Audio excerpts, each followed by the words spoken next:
Hello friends, welcome to my channel knowledge everyday. तो आज हम बात करेंगे ट्रांसफॉर्मिंग प्रिंसिपल की। फ्रेडरिक ग्रफ 1928 में एक एक्सपेरिमेंट किया जिसमें उन्होंने दो चीज़ें ली, एक निमोनिया कॉजिंग बैक्टीरिया और बहुत सारे माइस। निमोनिया कॉजिंग बैक्टीरिया का साइंटिफिक नेम था स्ट्रेप्टोकोकस निमोनिया। तो जब इसे कल्चर प्लेट पे ग्रो किया गया तो दो टाइप के स्ट्रेन्स आए। दो टाइप के स्ट्रेन्स क्यों आए? जेनेटिक वेरिएशन की वजह से। जेनेटिक वेरिएशन जिससे इसकी कोट में चेंजेस आए।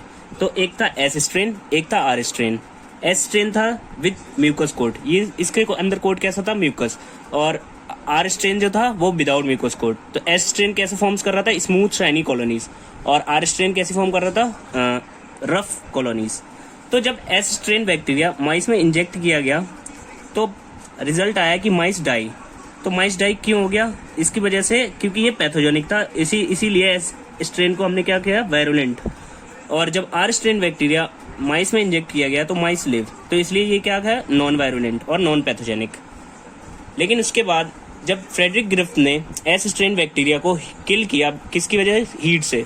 तो जब हीट किल बैक्टीरिया माइस में इंजेक्ट की गई तो माइस लिव, क्योंकि जो भी बैक्टीरिया थी वो हीट की वजह से किल्ड हो गई थी, इसलिए माइस लिव।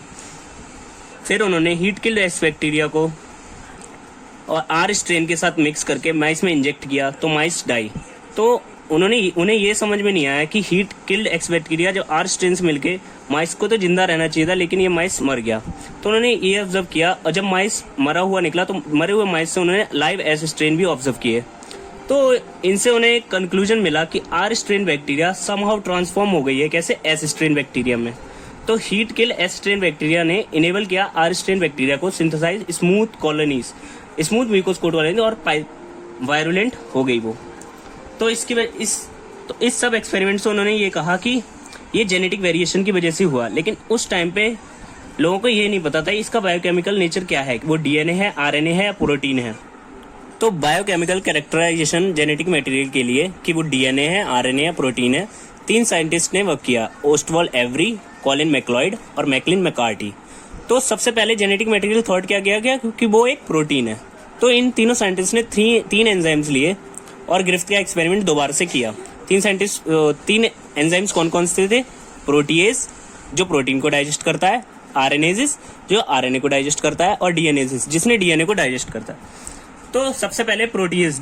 तो जब प्रोटीएज डाला गया तो उसने सारे प्रोटीन्स को डाइजेस्ट कर लिया, लेकिन फिर भी माइस डाई। तो एस स्ट्रेन बैक्टीरिया में फिर भी ट्रांसफॉर्मेशन हो गया। फिर दोबारा में आरएनए लिया गया, तो उस एक्सपेरिमेंट को दोबारा किया गया। तो आरएनए जो था उसने सारे आरएनए को डाइजेस्ट कर लिया और माइस फिर भी डाई हो गया। तो एस स्ट्रेन बैक्टीरिया में फिर भी ट्रांसफॉर्मेशन हो गया। जब डीएनए डाला गया तो सारे डीएनए को उसने डाइजेस्ट किया, जिससे माइस लिव। तो उसमें कोई ट्रांसफॉर्मेशन नहीं हुआ। तो इसकी वजह से ये पता लगा कि जो ट्रांसफॉर्मिंग सब्सटेंस था वो डीएनए था। तो उसके बाद कंक्लूड किया गया कि डीएनए जो हेरिडिटरी जेनेटिक मटेरियल है।